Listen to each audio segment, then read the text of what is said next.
to host Shri George Thundiparambil today. He is a prolific writer and author and publishes across many Indic platforms. He, for the last 15 years, he has been spending his time between Kerala and Freiburg in Germany, where he is a partner at Gecko Lingua Translations International. He has authored a historical novel called Maya about an African slave brought to India by Vasco da Gama. But some of us have also seen him on some Indic platforms doing similar conversations. So today's topic is actually very vast. It is about two myths which are very much interconnected. One is the myth of the life of Jesus itself, the historicity of Jesus, and linked with it is the myth of the Apostle Thomas, who is said to have come to Kerala, the home state of Shri George Thundiparambil. It is actually Kerala, which is the intellectual headquarters of Christianity in India, because the Nazrani Christians are the oldest among the Christians in India. And of the two churches which have a physical connection with an alleged physical connection with an apostle, one of them is the Santhom Cathedral in Chennai, which is supposed to have the dead body of the Apostle Thomas. So it is no wonder that it has such deep roots in Kerala, but also the Kerala Orthodox Christian community is an extremely gifted and very intelligent community, and so it is quite in the rightness of things that people like Sri George Thundiparambil and others should unravel the actual story behind the alleged historicity. Since it is a very long topic, I will not intrude upon your time, sir, but I will request those who are participating to join us in the short question and answer session at the end. Make the questions very precise so that we are able to entertain you. So with these few words, I request you, sir, to start your exposition. Good evening and good morning. I don't know, different people are sitting in different time zones. So today we talking about Jesus and his disciple Thomas, who are supposed to have come to India, and we are examining only that part, whether they came to India or and it is a very complex, as Dr. Patel has said, it is a very complex and very long story as such, because it started several centuries ago, and what all things have happened, and so I will just try to make it brief, and of course, if we there will be many things that have to be explained later on, but I can do that by email as well, because I'm open to, if there is something unanswered in this session, we can go on to the next, or you can contact me privately. So because we are only examining whether Jesus and Thomas, came to India, and whether there is any proof, and why people talk about that if they have not come, and what is the historical proof that people give, or is it only a tradition that a matter of belief, just like the story of Jesus, because it appears only in one book, and like it would be fiction because there are several characters in a fiction, and then we believe that these people, these characters have gone around the earth and so on. So, but before we talk about Jesus in India, we should first talk about his disciple Thomas in India for two reasons. The one is that there are hundreds of thousands of people who proclaim or vouch for his stay in India. It also has official, if not overt, approval of the Roman Catholic Church as well. Whereas the Jesus in India story is promoted only by a small group of people for various reasons. But of course, I'm somewhat certain that this Jesus in India story will take on new dimensions in the coming years, much more than what we see today. So before we go into that, we can ask ourselves this question. Did Jesus the Nazarene and his disciple Thomas really live in India? If you Google, if you search the internet, either one of them, you will get thousands of hits, of course. The Thomas in India story, of course, beating the Jesus in India story by a long yard. But what if they really did come? Suppose they had come here and gone, which so many people walk the earth and millions who visit thousands of places. So why not? Why not is the answer given by the Scottish writer William Dalrymple when confronted by the visit of Thomas, the disciple of Jesus, to India. William Dalrymple primarily announces himself as a historian, but he's more than a historian if you go by his Wikipedia page. He's also considered in contemporary Western circles as an authority on India and its history.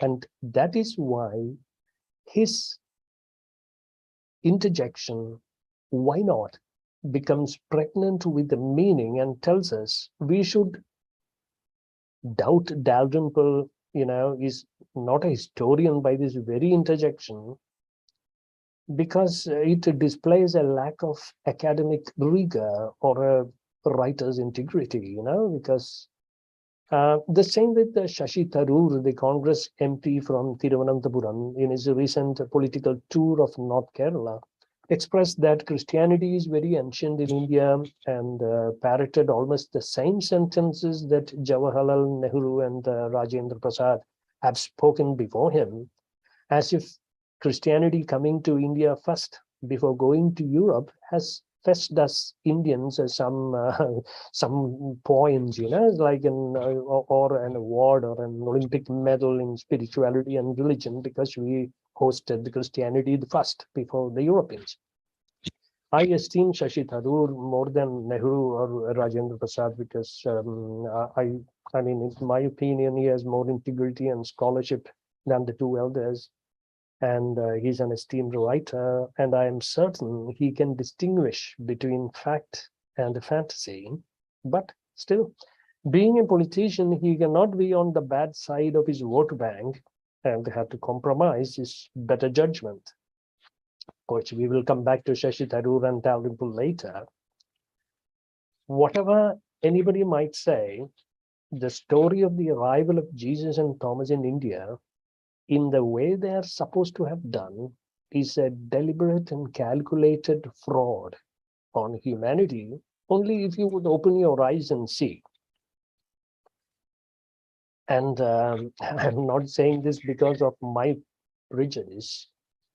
I rightly consider Christianity to be a fraud and a poison of the human mind, but because every historian worth his or her salt has refuted this claim. And there are many such scholars, among them reputed church fathers themselves, ancient as well as modern. Among these, I must particularly mention the involvement of Ishwar Sharan in investigating the visit of Thomas, the disciple, to India and exposing this well-orchestrated fraud and heinous intent of the Roman Catholic Church. Ishwar Sharan has done this in a very well-documented book titled The Myth of St. Thomas and the Mylapore Shiva Temple. It was published by the Voice of India, New Delhi. And this makes a researcher's work much easier. I mean, in the future as well. I will come back to the author Ishwar Sharma, whom I had the honor of knowing personally, and I also know what he has done to accomplish this a little later. But in this book, he has compiled and documented the essential evidences for this criminal activity. So we can rest in peace, that assured that the perpetrators of this crime will certainly be held accountable one day, not too far away in the future, and history will never forgive them. Before we get into the details, let me make this clear that there is no historical evidence whatsoever to prove that either Jesus or his disciple or twin brother Thomas ever lived in Palestine, let alone India, if we were to apply any rigor that scholars usually extend to assess the historicity of a person or event. Also, it is impossible to prove that a person, especially a fictitious person, did or did not visit a certain place.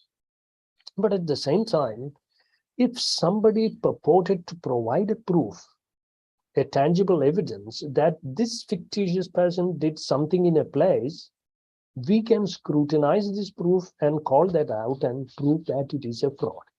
And it is precisely what we are going to do in the matter of Jesus and Thomas. Before we examine the myth of Jesus' Indian sojourn or migration, we should first examine the Thomas myth, because that is in the chronological order in which they were brought to India many centuries later after their supposed births in Palestine. People began to seriously discuss whether Jesus came to India many centuries after people began to say Thomas came to India. To be precise, the records of these fabrications are centuries apart. However, we see a trend among New Age Christian imposters to combine these two myths to fashion a narrative in order to cannibalize the Hindu spiritual traditions to enrich the Christian narrative. So let us first examine the details of the Thomas myth that we can do by examining the historical records left by the past. What is the date of the first document? Is there any such document that we can validly, examine and approve or reject? Yes, the so-called Thomas Christians will show us the oldest document. It is called the Acts of Thomas. This work belongs to the class of Christian literature that sprouted and spread all over Christendom, which are called romance. But here, our heroes perform miracles, such as raising the dead, healing the blind, and so on, by calling upon Jesus Christ. They don't do any other heroic acts like in other romances of this period. The Acts of Thomas is no different. It was written by a man named Bardesanes, who lived in Edessa in ancient Syria, which is now situated in southeastern Turkey. He lived during the 2nd and 3rd centuries and was converted to Gnosticism, or what they call Christian theosophy. The Gnostics, for your information, were a sect comprising several groups of early Christians who believed in esoteric knowledge for spiritual accomplishment.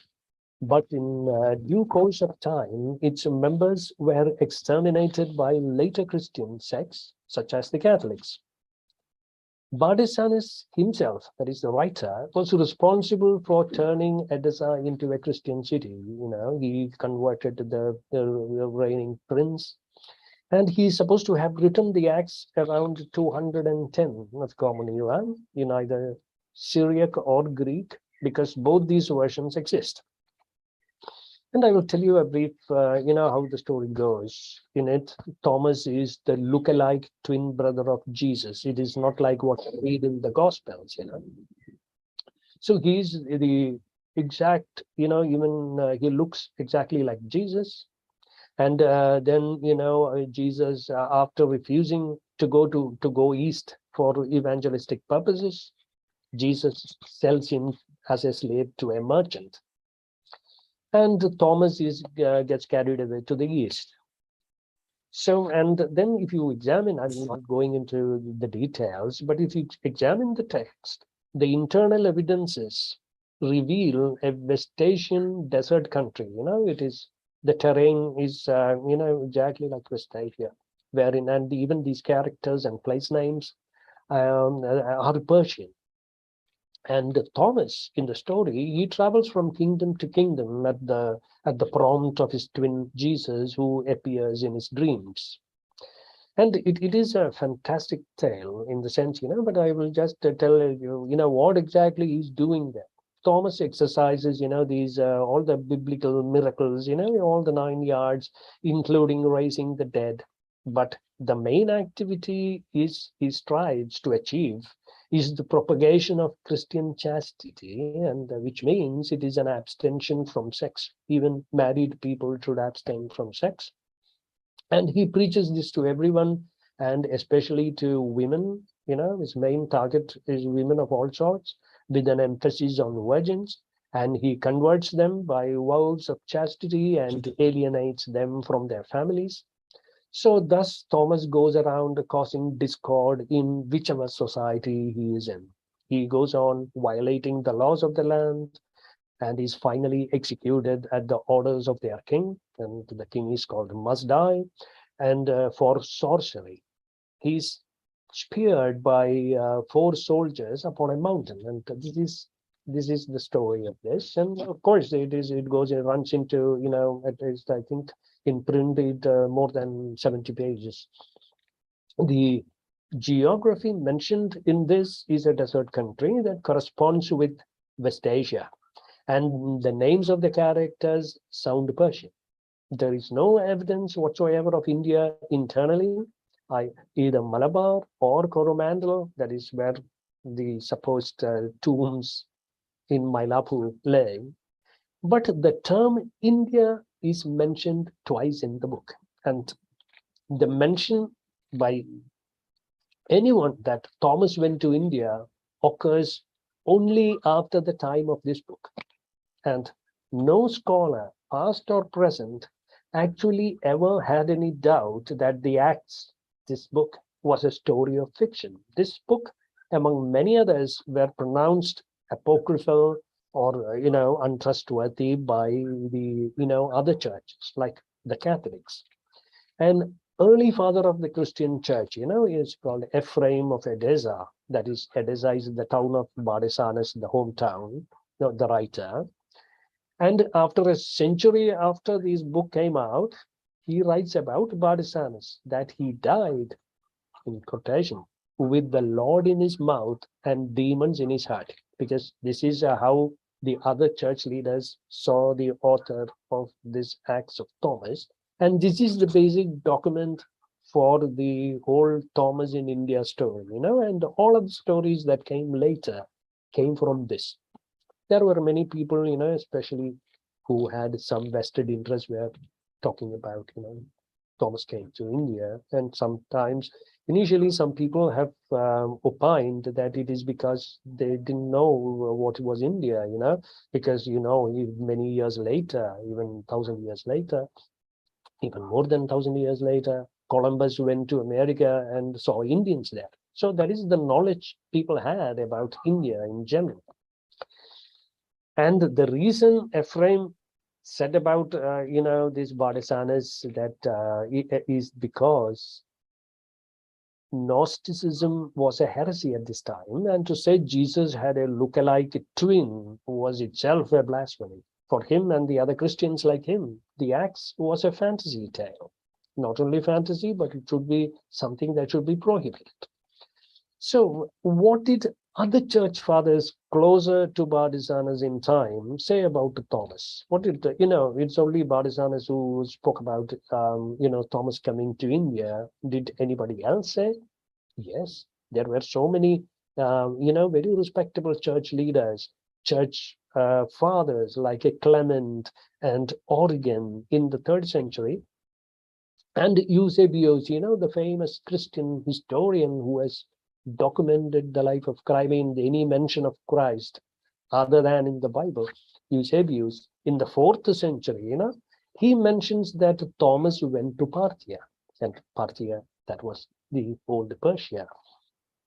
The latter says it was Bartholomew who went to India. So Thomas, of course, went east. That is the tradition in these places where Thomas really came from. So actually, it is only after a century after this book came to be that there is any mention of Thomas and India together again. So all church historians, however, agree that Edessa, that the hometown of Barisanes, was the place where the Thomas cult originated and, was the center of Eastern Christianity. And that is from where, the Eastern Christians who went further east, they were in many places, they came to India as well, that we know, it is documented.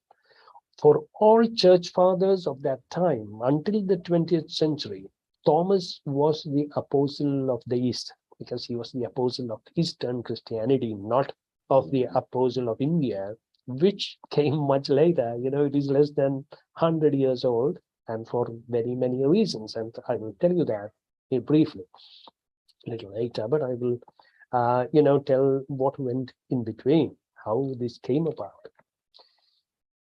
It is also evident that at the church at Edessa, there was a tomb of Thomas, where it was believed the remains of Thomas was brought from Parthia, from wherever he was executed, and it was buried there. This tomb was raided by marauding European crusaders, that is during the Crusade time. And, at that time, tomb raiding was the most popular sport of Christians of that time. And some of them took away the remains, that is from Edessa, of St. Thomas, of the purportedly St. Thomas bones, to Chios in Greece. And from there, it found its way to Ortona in Italy, that is in 1258.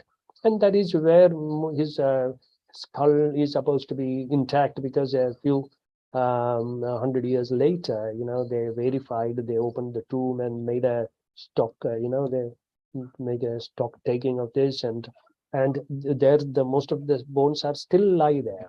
Of course, some bits were brought to India, and I will tell you in due course what happened.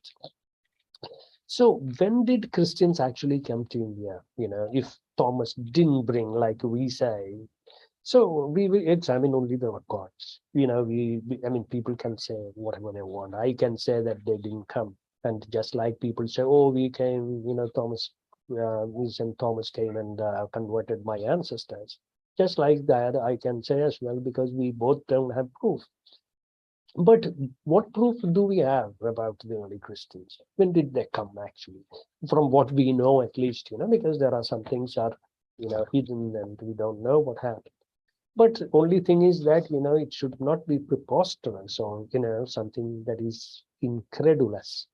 So we will now examine the records of the earliest Christians in India, and I'm talking about original documents or, archaeological proof, and, not the current, the contemporary history, presented over the internet and Wikipedia, everybody can, and you can quote them and write another history, so on.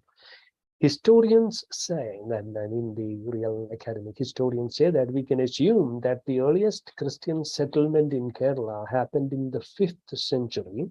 I mean, this is also an assumption, when the merchant Thomas of Cana and his dependents came to Musiris, or Muchiri, or present-day Kodungalur, and was given refuge by the king there.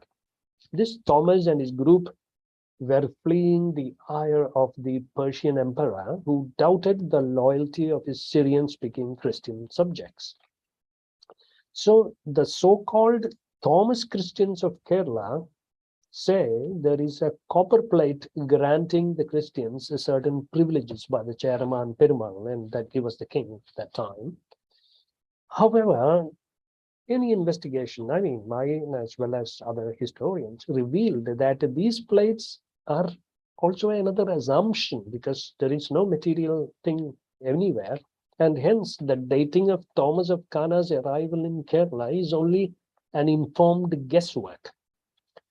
These Kerala Christians also say that St. Thomas the Apostle established 7 churches in Kerala, and still they will show, they will take you to these seven existing churches, and where it is still active, active worship is being conducted there, and they will give you these 7 names.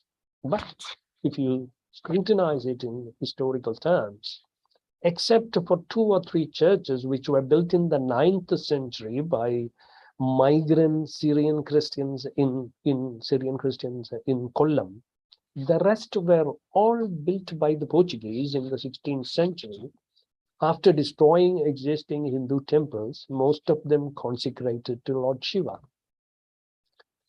Another document that mentions Thomas, that is in between, is much later. That is in the 13th century. That is in the travels of Marco Polo, written in the late 13th century. And Marco, in book 3, chapter 18, Marco mentions that he came across the tomb, or he heard of it. I don't know whether it was really hearsay or whatever. He came across the tomb of St. Thomas the Apostle in an inaccessible part of South India, a province called Mava. And he reports that Christians and Muslims came to worship at this place. And he particularly mentions this is no place for trade. However, he says, according to the natives, the saint died by accident when an idiot tried to hunt a peahen. He missed and hit the saint, and he died. So that was the story that Marco Polo heard. So we still don't know whether it is what was found in Mainapur. According to the renowned people who lived during Marco's time, for example, like Dante, the author of Divine Comedy, believed that Marco was a fraudster, and he was not alone in believing that. And Marco Polo, combined the hearsay of other travelers with the pure fantasy, and he made a story, and he became a sensation during that time. The point to note is that the Kerala Christians has not left any record of either of their own existence, or of St. Thomas the Apostle, or even the arrival of Marco Polo, whom Marco Polo seems to have met during these times. Because in the whole period until the Portuguese came, they never left anything of that sort. Of course, later on, they started to, with the instigation of the church and, with their help, they tried to make some fraudulent things which were exposed by, a historian from their own community itself. And listen, the Portuguese had to come to Kerala and tell them that they were converted by Apostle Thomas. So actually, when they arrived here, that is the Portuguese, when they arrived here, they were already looking for lost Indian Christians and their apostle. This was another consequence of the medieval romances that engulfed the mindscape of European Christians. Because when they came here, they were looking for Christians, and when Vasco da Gama arrived and he was taken by a guide on the way to the Samudri, that is the King Raja of Calicut, they were taken to, the scribes have written down that they were taken to a church, and they believed it was a Christian church, and they believed they were Indian Christians, the Hindu. But actually, it took nearly 500 years to come to know, for us to come to know that it's actually they were taken to a Vishnu temple, because it was Sanjay Subrahmanyam in The Career and Legend of Vasco da Gama. It was published in 1998, and he had gone to Portugal and examined original documents and he discovered that it was a Vishnu temple. So this is how the Portuguese was, the perception of the Portuguese, how they went about when they came to Kerala. So this Acts of Thomas had actually given birth to two other Latin romances from the 6th century, and in Latin they are called the Miraculis Thomae, that is the miracles of Thomas, and Passio Thomae, that is the passion of Thomas. Both of these differed from the source little, but it was, that happens when you narrate an ancient story, then how the saint was killed was all different. So the Portuguese were also knew about this. They have read these, these miracle plays as well. But here, because we ourselves know that, like a writer like a Kalidasa, he has also embellished ancient narratives for the better in his own versions. So here, to the detriment of Indian history, these tales combined with Marco's tomb created a fantastic opportunity for the Roman Catholic Church to make a foray into the hitherto impregnable Hindu society, because they were trying all they can, and they thought it was a cakewalk to come and convert the pagans like they did in many other places, but it was not possible, and this, of course, they came to understand that it was the Brahmins who were standing in between, because I have come across some historical accounts as well, because that I will talk about it another time. The church, I mean, here, even at this time of when the Portuguese were here, is there represented by the belligerent and unruly Portuguese pirates and thugs. They were doing exactly the same thing. They were not very refined people. Just they were fanatics of the first order, and most of them were priests and bishops and monks, but they acted like thugs. So the when they came across these things, the required raw materials for another Christian romance were at the church disposal when the Portuguese came here. And, they found real local Christian converts in Kerala and two ready-made tombs in Mylapore. Everything was set to make the move. They only had to superimpose the apostle saint. So until that time, nobody was, boasting about, the St. Thomas came and converted us Brahmins, nobody was made any claims of that sort. So naturally, the Vatican made two moves, one in Kerala among the Syrian Christians, and two in Tamil Nadu, in Mylapore, where the tombs lay like orphans at that time. At this point, I think I should give you a brief history of the Christians who lived, in Kerala, as well as the Mylapore graves before the Portuguese arrived, so that, we know what happened after they came, as it really happened, that is, according to existing records. As we already know, we can safely assume at least two groups of Syrian Christians from old Persia migrated to Kerala. First one was to the capital of the Chera country, called Muchiri or Kranganur, Kodunallur, in around the 4th century. This was the first group of Christians led by Thomas of Cana, and he was a merchant prince, and he came from this place called Cana. The second the migration was in the 9th century, and that was to Kollam in the south. So the churches in Kollam and Kottayam that are included in the 7 St. Thomas churches, and purportedly built by St. Thomas, are actually built, some of these, by these immigrants, because they are dated to this 9th century. The others in the north were all built by the Portuguese after demolishing old Hindu temples. I have heard witnesses, in my childhood as well, who visited these churches and telling, there are remnants of the old temples visible, in these temples.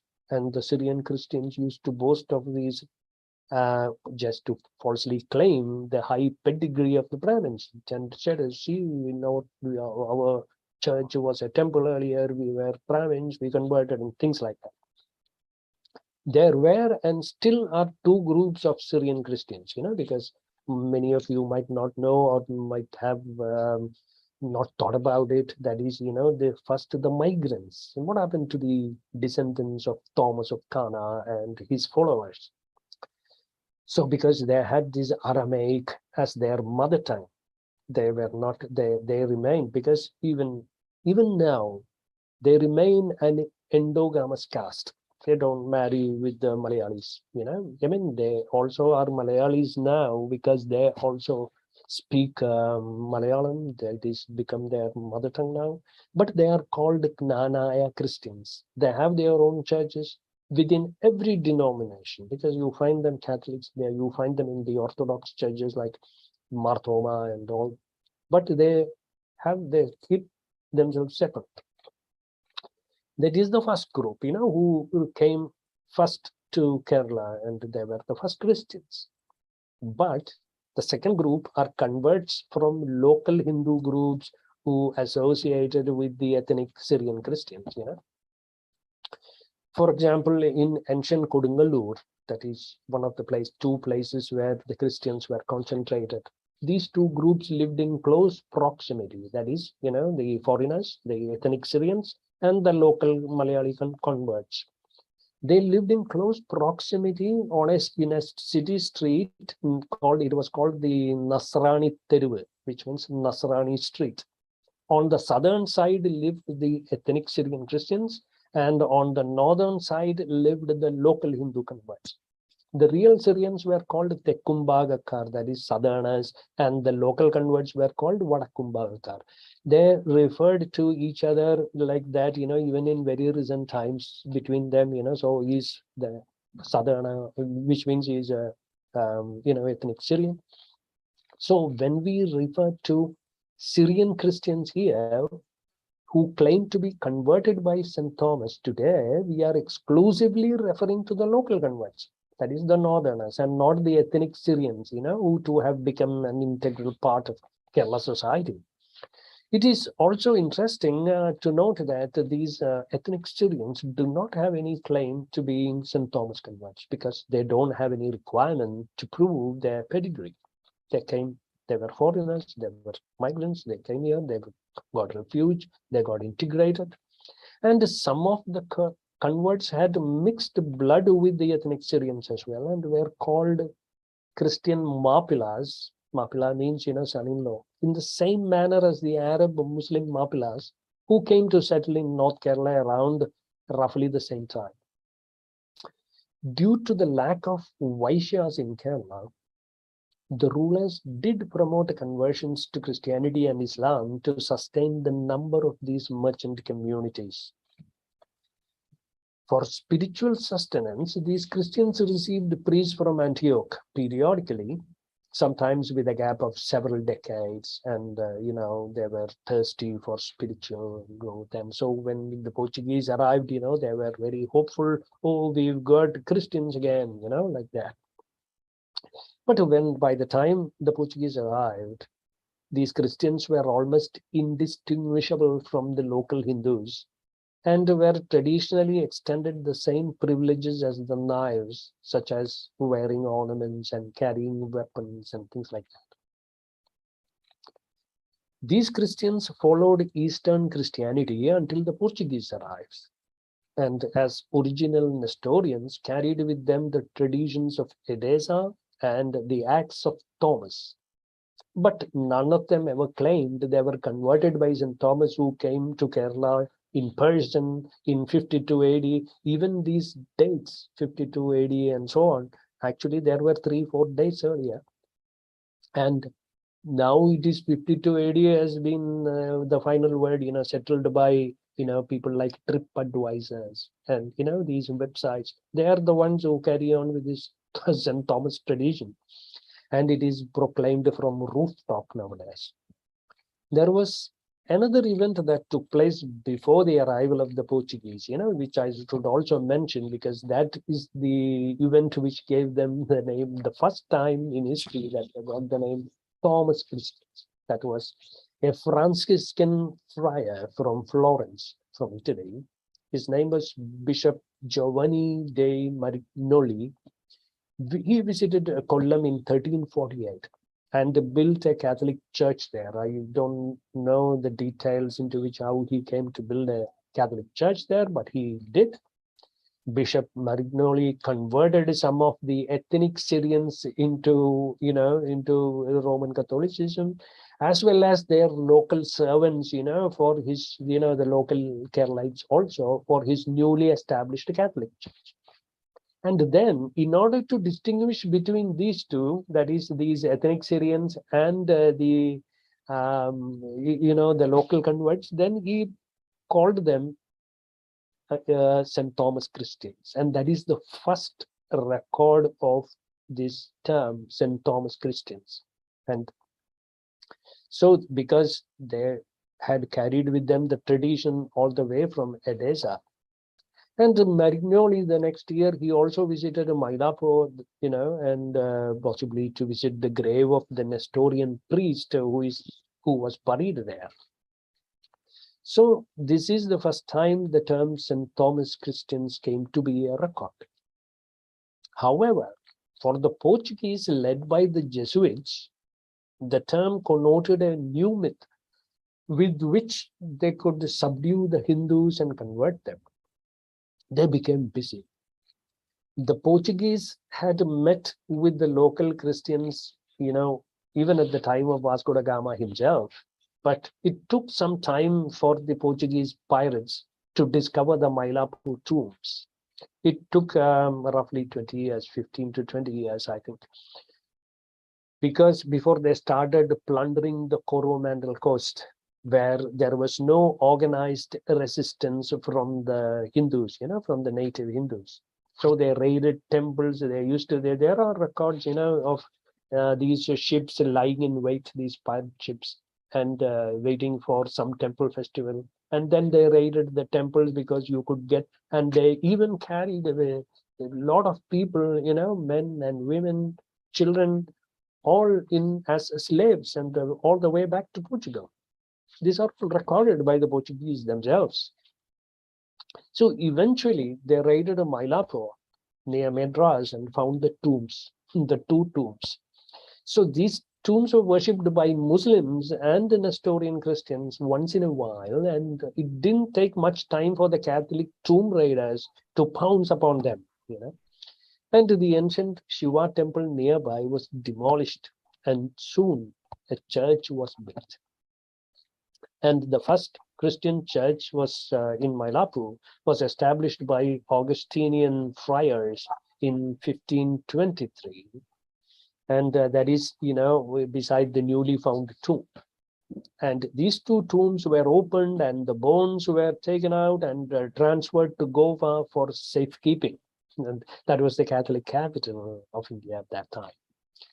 But later, nobody after 2-3 years, when they themselves knew that, that St. Thomas bones are in different places, and here you have another skull, so that one person's bones are in different places and in duplicates and triplicates and so on.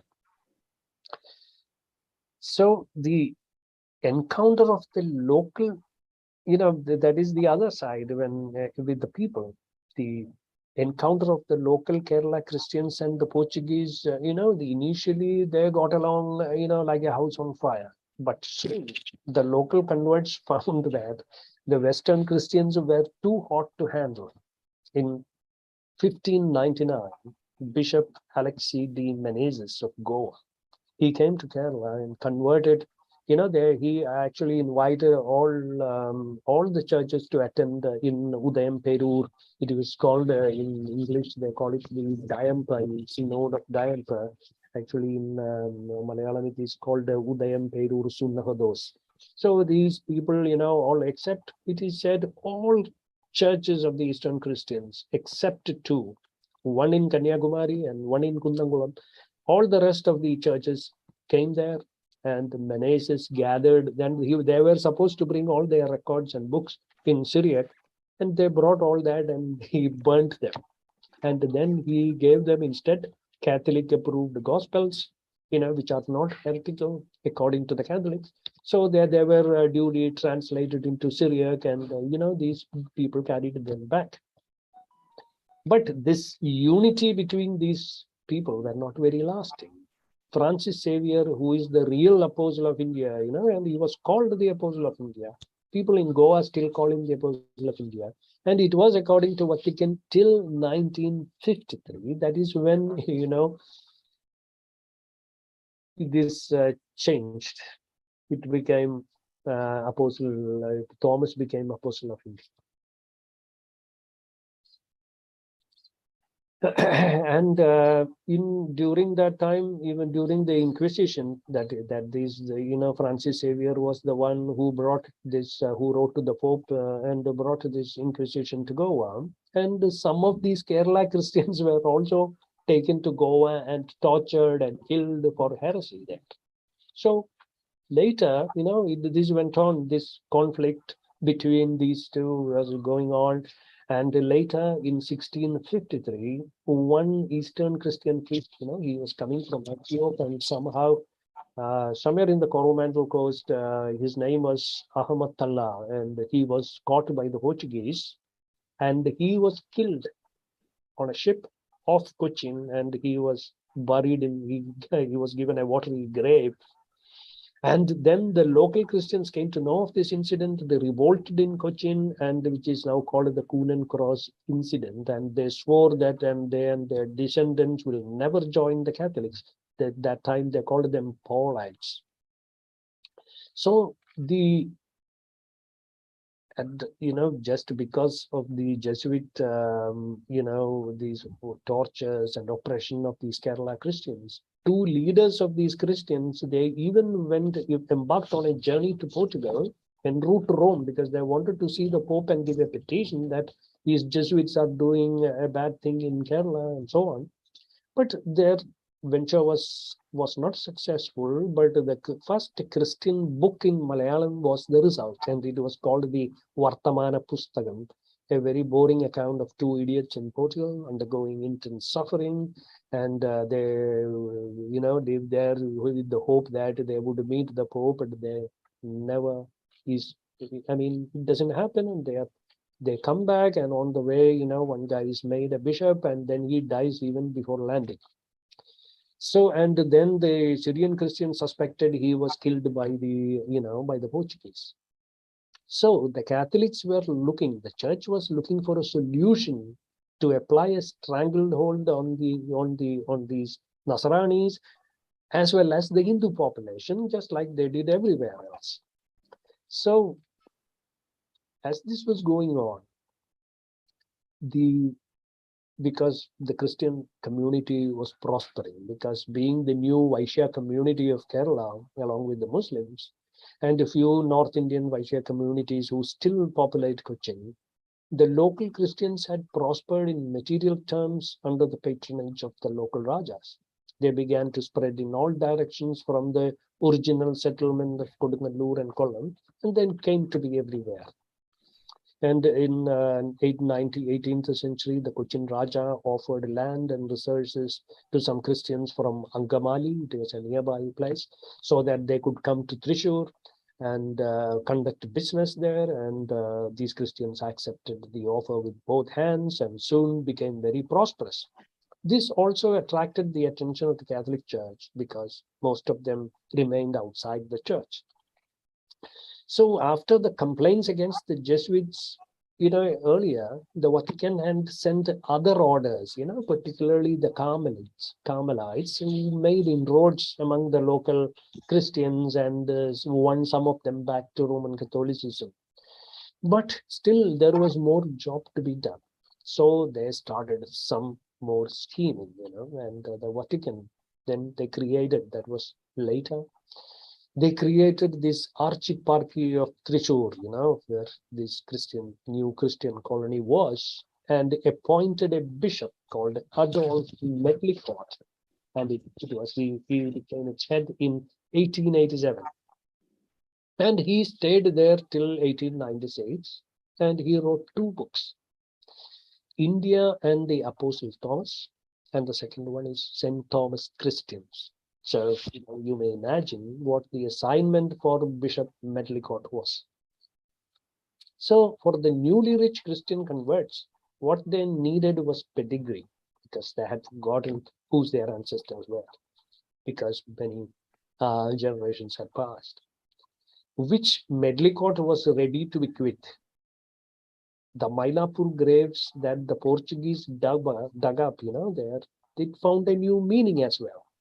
The St. Thomas story finally got the final touches from this Bishop Medlicott. The bishop's efforts bore fruit. In 1953, a piece of bone from the elbow of the skeleton lying in Ortona was brought to Kodungalur in 1953. Soon, another Vatican agent, Eugene Cardinal Tisserand, his name, he took another piece of bone from Ortona and brought to Mylapore. I mean, I'm sure these were all ordered by the Vatican, and sort of sealing the news story, And the government of India issued stamps commemorating both these events in 1964 and 1973, respectively. So Ishwar Shahan in his book says, Medlicott's victory went further. He became the authority for Encyclopedia Britannica to spread these same lies. Of course, there were many other characters who played big roles in this fraudulent story, especially in Mylapore. I mean, there was a bishop there, and there were other, even one Hindu guy who joined them. He was a complete fraud. He was a forger, and he forged many Tamil manuscripts, supposedly Tamil manuscripts, to identify that Thiruvalluvar was St. Thomas' disciple and things like that, all kind of bullshit.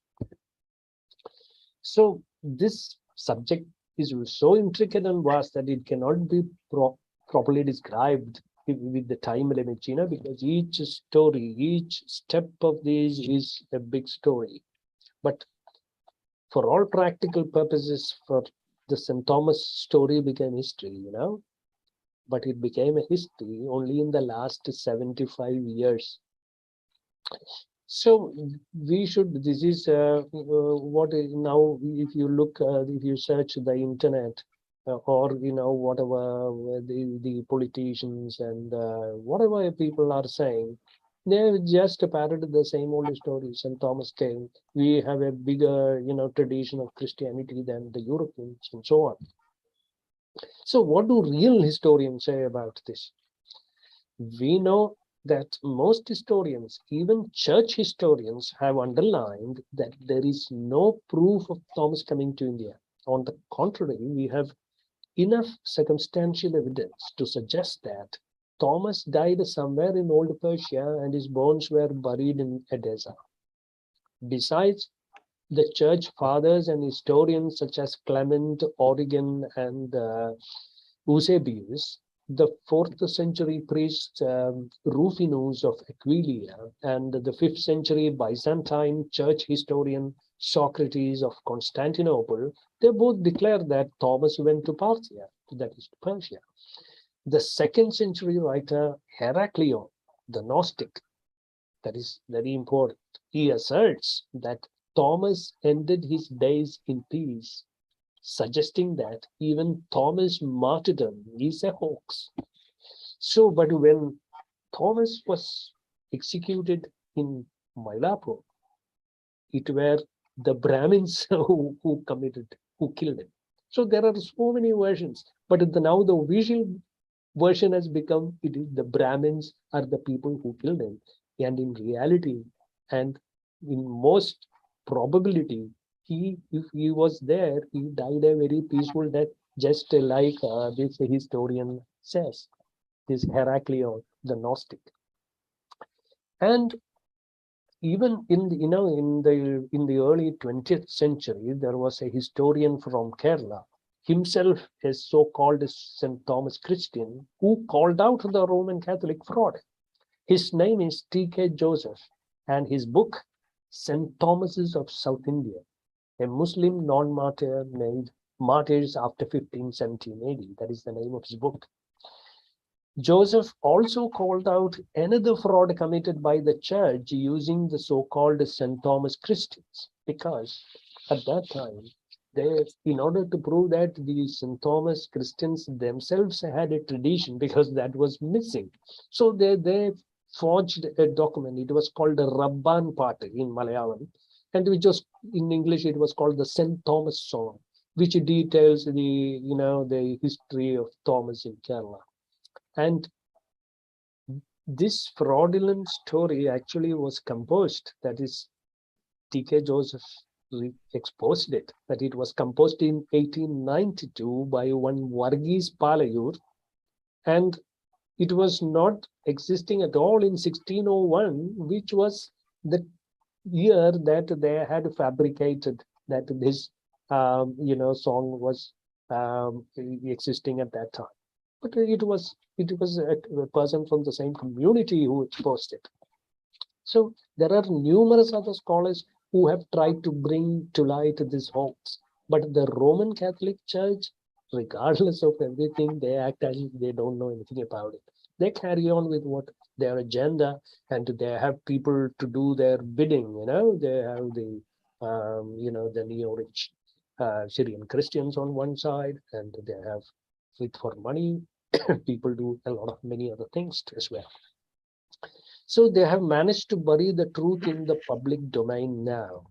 The internet is full of the St. Thomas story promoted by the converts who want to flaunt their pedigree, and also by professional vested interests whose main target is the conversion of Hindus. Example in Tamil Nadu.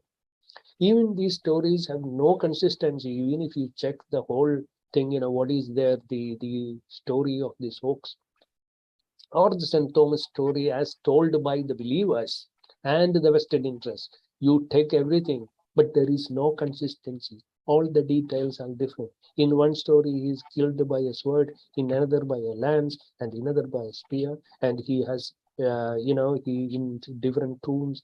They have, he has two skulls and many other bones, extra bones, if by their own accounts. So Ishwar Sharan informs us that other than the 6 St. Thomas graves in India, there were 6 others outside India, in as far as Brazil or Japan, and these, in the course of time, these tombs were discovered because these Christians were running around scrambling to places looking for graves, and they said, somebody says, here is one saying, oh, this must be Thomas, he went that way, so it must. So there were so many Thomases everywhere, but finally here in India they're found and fabricated in such a way, in such a manner. It is very difficult to unravel this, and we should thank Ishwar Sharan for bringing all these things. Otherwise, it would have been impossible for me to. Of course, I had a lot of material even before to believe that this was a hoax, but this Mylapore story, he completely and he was working on this for years. So, and now we will come back to William Dalrymple and the historian, and Shashi Tharoor, the intellectual politician. They, why are they saying, why not? Oh, why not? Even if it doesn't matter, they not only close an eye, but don't find anything wrong with this. That is that bugs me. If people without they have little knowledge, they repeat something which is not true, we can forgive them because they are out of ignorance. But people like Dalrymple and Shashi Tharoor, that matters. They treat it as if it is an internal matter of Christians. But is it so? Because the Christians want to show Hindus in a bad light. Why should they bring in the Brahmins here? I mean, through a big fraud. And they made the Brahmins the killers as well, in this. And now they have already started portraying Thomas as an advocate of oppressed people and fought against the caste system in India. So, the Ishwar Sharan Of course, I don't know whether you know of him. Yes. Ishwar Sharan is the pseudonym of Swami Devananda Saraswati, and he lives in Tiruvannamalai, and I had the honor of meeting him. He's originally a Canadian who came to India in the 1960s and took monastic vow under a Hindu guru in northern India. So Ishwar Sharan's fight against the Mylapore hoax started in the 80s, and the first edition of his book was published in 1991. He carried on the fight with several publications such as the Hindu, the Indian Express, Wikipedia, and even the Encyclopedia Britannica for promoting this despicable fraud. They had no answer to Sharan's questions. One of the editors of Britannica at one time accepted Sharan's argument and agreed to revise the story, but ultimately they never did. They are party to the criminal activity of the Christians. So this is as far as this Thomas myth is concerned. And now I think for the limitation of time, I will Yeah. make the Jesus story very brief. And, I think, sir, let us just have a short synopsis of what you have said regarding the Thomas story. yeah. Your scholarship is very deep and very evident, sir, and you have gone into many minutiae. But on the whole, there are two things which I noted. One you mentioned is that in the 4th century there was a mention of Thomas going to SCD. You know, so this seems to me to be typical of the whole historicity of the church itself, because even the story of Jesus is documented much after his passing and written in a distant places from where he lived. So similarly, there seems to be all the evidence is anecdotal, to put it in simple terms for the layman, and not amenable to historical rigor. And because the whole edifice of the church, all this Nicene Creed and Immaculate Conception and original sin and all that thing, it seems to be some kind of a mental fabrication for which historicity is supposed to be a very, very important thing. So this brings into question the entire edifice actually, because neither the historicity of Jesus or his coming to India or Saint Thomas being the origin of the Nazrani Syrian Christians, everything is anecdotal, and a lie which is repeated 100 times has become true. And as you Yes. mentioned, sir, particularly post independence, the last 75 years, it has gained momentum.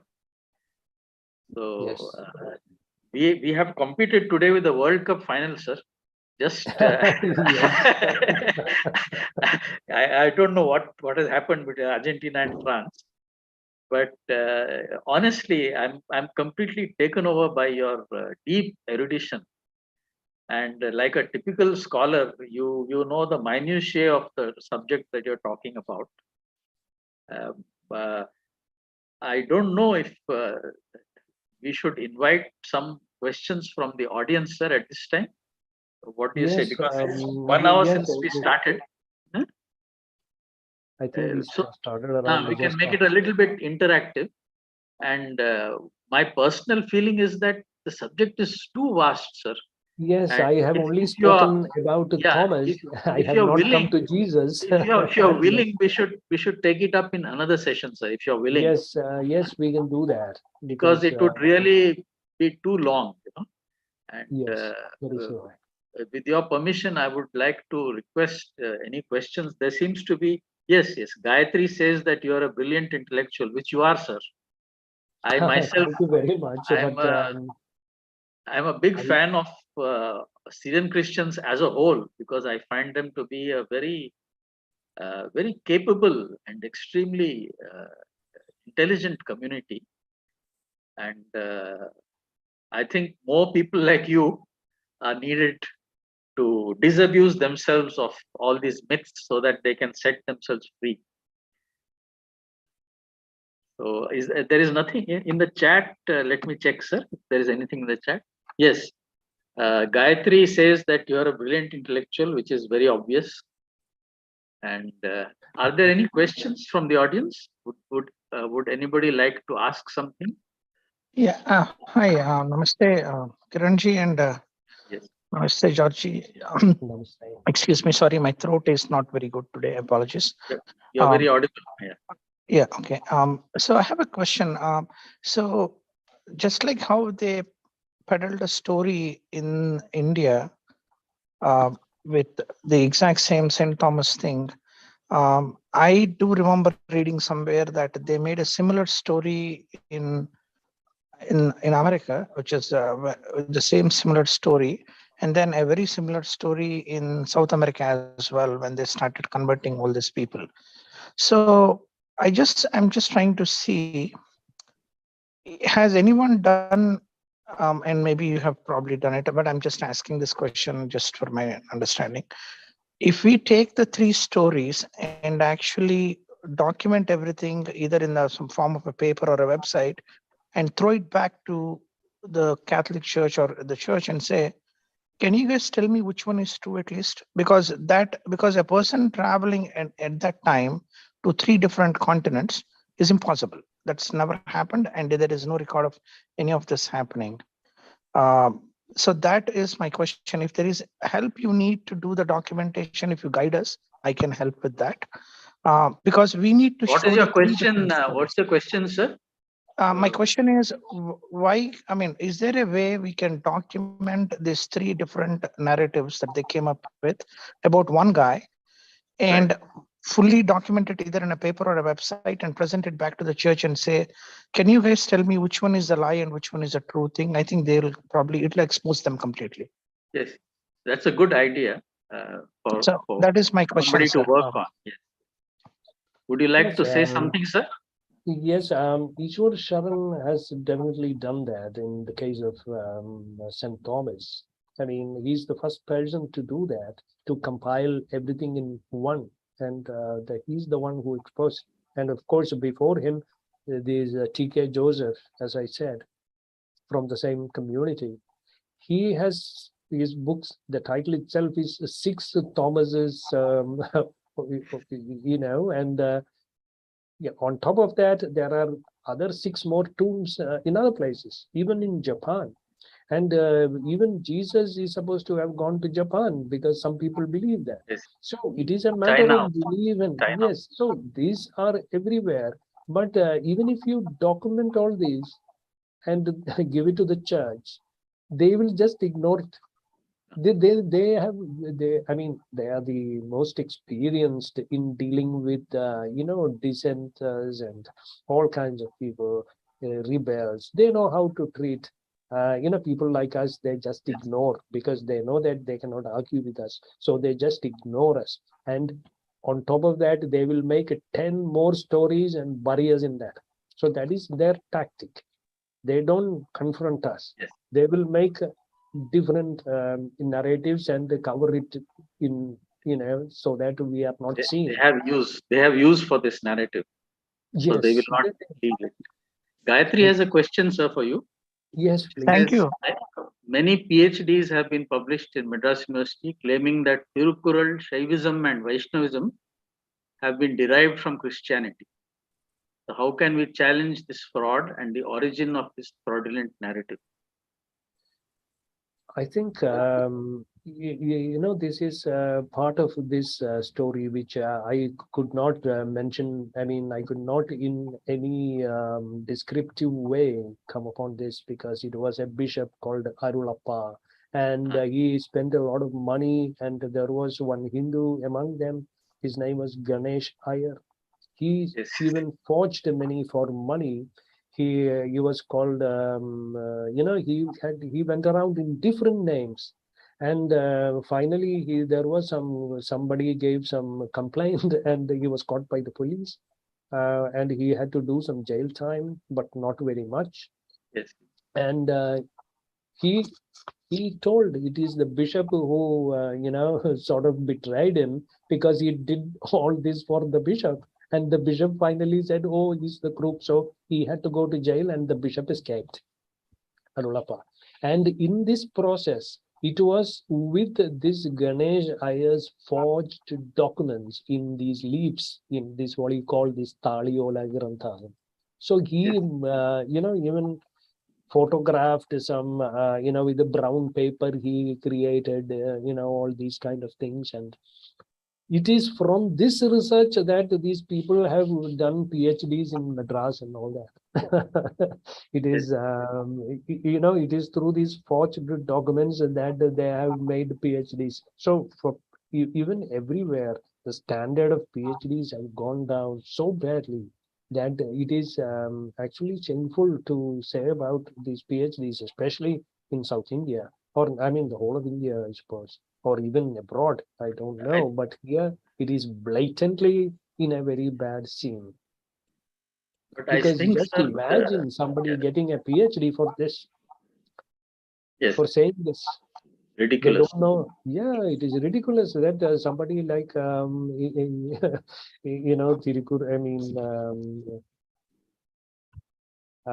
even the time frame and all that, they don't consider anything. So Sir, I actually, think, that is a topic in itself, what Gayatri said, because you could make a PhD unraveling this whole thing. yes, yes, yes. But I don't know whether anybody would give you a PhD grant. Sir, one example, Georgie, that you said how PhDs have gone down the drain. JNU has a PhD that says, how does some kind of Rwandan, some group does dance moves in a certain festival? That is a PhD. And it is going to actually benefit India so much that they awarded PhD with 8 years of fully paid scholarship to this JNU guy. And I'm just, so that is how the standard of JNU has become for humanities and arts kind of a thing. So just, yes, just as you said, you're absolutely right on how worst we are becoming in terms of art Yeah, if and you say if humanities. JNU is doing it, then you can imagine what all things are going on elsewhere. Right. So Yes, sir.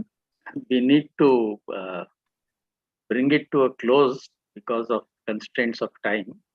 And Yes. may I request you, sir, for doing it once more on the topic that we have not been able to touch on.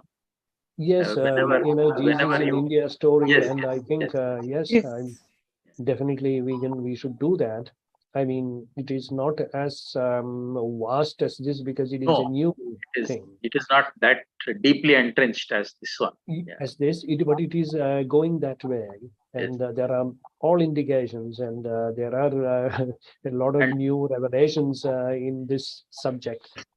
just like Thomas being killed by Brahmins, it is claimed that he learned the Vedas and he was preaching it to lower caste people, and therefore he was victimized. Uh, you know, Yeah, yeah, one of yeah. the He's books. become the champion of oppressors and all that, and Jesus in that story, which says that he came to India, he Yes, was a slave trader, Jesus. And he sold his own look-alike twin brother. And so that is the story to start with. And he now becomes the, champion of oppressor and all as that. as a child studying in a Christian school, I was always wondering how a star could point to a location on Earth. Uh, for the Magi to come there, I Yeah, used yeah, to look up at the night sky and I could never figure it out. How a star could point to like a spotlight, like a GPS. But now I have much more serious questions. And to me, as an outsider, you have been born in the faith, sir. But to me, as an outsider and coming from the Hindu perspective, the whole framework seems to be put together like a mental jigsaw puzzle. Somebody sitting and trying to figure it out rather than something which has been inspired by a great spiritual teacher. So, this whole necessity of inventing an immaculate conception and then the need to have original sin and that we are all born as sinners, therefore we need to be redeemed. This whole thing is a kind of a mental construction which does not belong in the 21st century. it might have been considered reasonable many centuries ago, but I find it very difficult to accept that such a fine community as the Syrian Christian community buys into this story. It is, the Honestly, as an outsider, I'm speaking as an outsider without the burden of faith. Um, Sir, Kiranji, just one small comment, please, if Yes. you don't mind. Yes. Georgie, there is George, sir, there is a book. There are a series of 24 volumes written by Pandit Kota Venkatachalam of Vijayawada, my hometown. He talked about a 1600 years of Indian history that was wrongly dated, which includes the Alexander War, or even if he came here and he lost the war, to the Sankaracharya, birth of Sankaracharya and everything. So 1600 years is what we need to push back our history to get to the right dates. There's a 24-volume history book that 24 volumes that actually will debunk everything that this guy's got from outside, everything about history. Because he has done it back in 1960 and he sent it to the government, but they very nicely buried it. So we still have the original research going on. His grandson is publishing it. So I will suggest, I'm just only saying that that's a great place to understand the historical dates. Yeah, you can give us the link to it, sir. Yeah, yes, sir. I will send the link. Thank you, sir. Yeah, that will be, yes, it is a great thing because I have also heard about this. And I also think it is, I also suspect that the present chronology and the research dates are somehow is not very exact anyway. Yes. So I once again, sir, I have to thank you for this intellectual feast, and you have whetted our appetite. We need to have more of you, sir, as per your Thank you very convenience. much for tolerating me and to give me this opportunity. I must also And thank all of you. I also thank all of those in the audience who have come away from the World Cup game to watch us. Yes. You can watch the highlights tomorrow. Yes, so that would be good because many of my friends and all said, "Oh, please send to me the link because we were watching the the match, so we could not do, we cannot be there." Thank you so much, Georgie. It's always a great pleasure to hear you. So it's really very much. enlightening. Sir, I put the link in the chat, sir, if you don't mind. I saw it. Thank you so much. Shrikanji, thank you very so much. Thank you. Okay, then. Good night, all. Thank you. Okay, good night. Bye-bye.